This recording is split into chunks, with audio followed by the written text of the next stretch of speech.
Welcome to the Midnight Files channel. Between December 1968 and October 1969, Northern California lived in fear of a serial killer who called himself the Zodiac.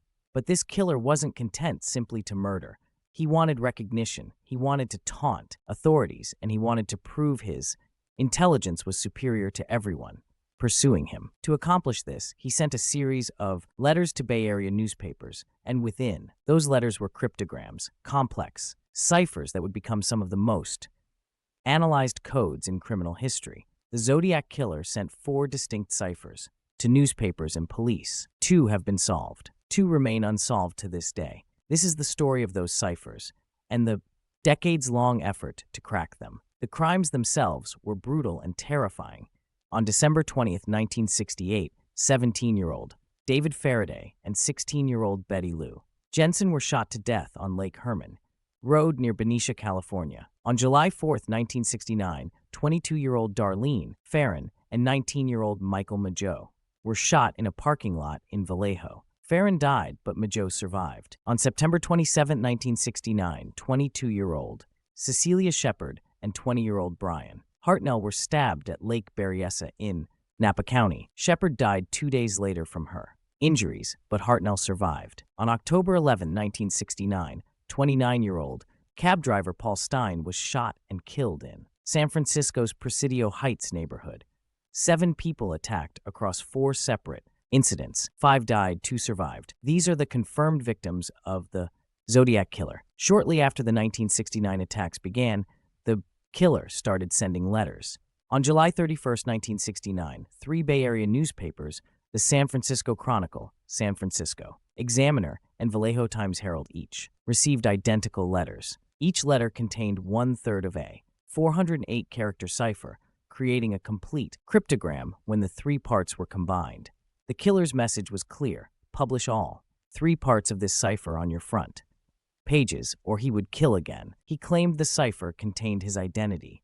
The newspapers complied, publishing the cipher on August 1st, 1969. The killer had created what's known as a homophonic substitution cipher, meaning multiple different symbols could represent the same letter. This technique was designed to defeat frequency analysis, the most common method of cracking simple substitution ciphers. The letter E, for example, was represented by 7 different symbols in the Zodiac's code.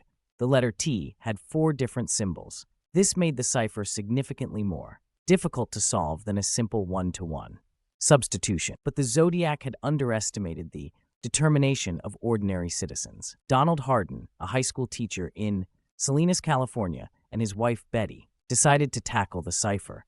They approached it methodically, looking for patterns in how symbols appeared together. They theorized that certain frequently occurring symbol combinations might represent common English words. Working together, the Hardins focused on the possibility that the killer might use the word kill in his message. Using this as a starting point, they began identifying other letters and symbols. Within 20 hours of the cipher's publication, the Hardins cracked it. The message they decoded was chilling. It began, "I like killing people because it is so much fun. It is more fun than killing wild game in the forest because man is the most dangerous animal of all."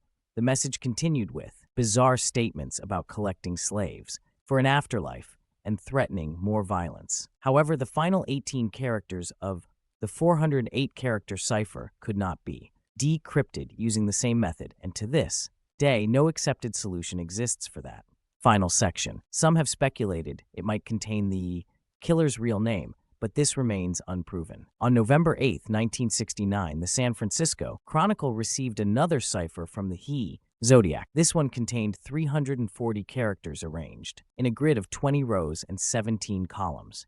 It became known as the Z13 cipher. The killer included it with a greeting card and another piece of evidence from one of his crimes. At first glance, the Z340 appeared similar to the earlier cipher. It used many of the same symbols and was presented in a similar format.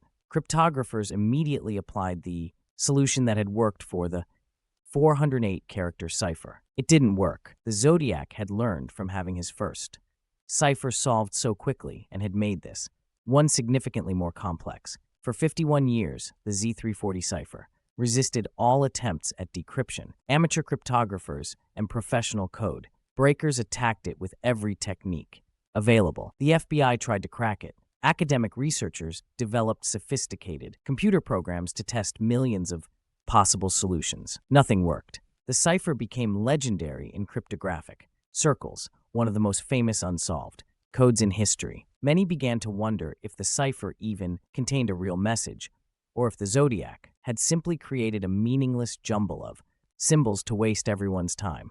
The breakthrough finally came in December 2020, thanks to three men: David Oranchak, a software developer in Virginia; Sam Blake, a mathematician in Australia; and Jarl van Eyck, a Belgian programmer who had developed specialized cipher-solving software called AZ Decrypt. These three had never met in person, but connected through their shared interest in the Zodiac case. They worked collaboratively, combining their different skills and expertise. The key to solving the Z340 was recognizing that it wasn't just a homophonic substitution cipher like the Z408. It also incorporated a transposition element, meaning the letters themselves had been rearranged according to a specific pattern after the initial encryption.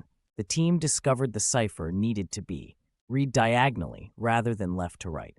Once they identified the correct transposition pattern and applied their advanced decryption software, the message began to emerge. The solution was confirmed by the FBI on December 11th, 2020. The message read, "I hope you are having lots of fun in trying to catch me." That wasn't me on the TV show, which brings up a point about me. I am not afraid of the gas chamber because it will send me to paradise all the sooner.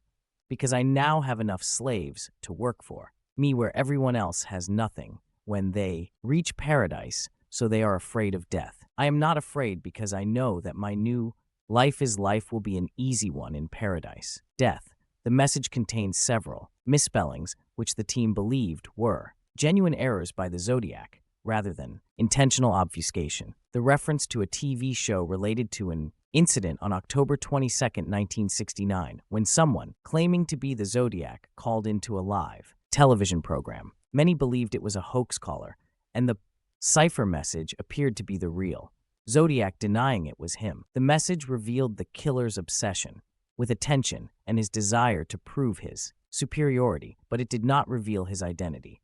After more than 5 decades, the world finally knew what the Z340 said, but the mystery of who wrote it remained unsolved. The Zodiac sent 2 other ciphers that remain unsolved to this day. On April 20th, 1970, a letter arrived at the San Francisco Chronicle containing a 13-character cipher known as the Z13. The letter began with the words, "My name is," followed by the 13-symbol cipher, strongly implying the cipher contained the killer's identity. However, with only 13 characters, the cipher is far too short to crack using standard cryptographic techniques. There are simply too many possible solutions and no way to determine which, if any, is correct without knowing the key the killer used. Various proposed solutions have been offered over the years, but none have been confirmed or generally accepted by cryptographers or law enforcement. On June 26, 1970, another cipher arrived, this one containing 32 characters, and known as the Z32. This cipher came with a map of the San Francisco Bay Area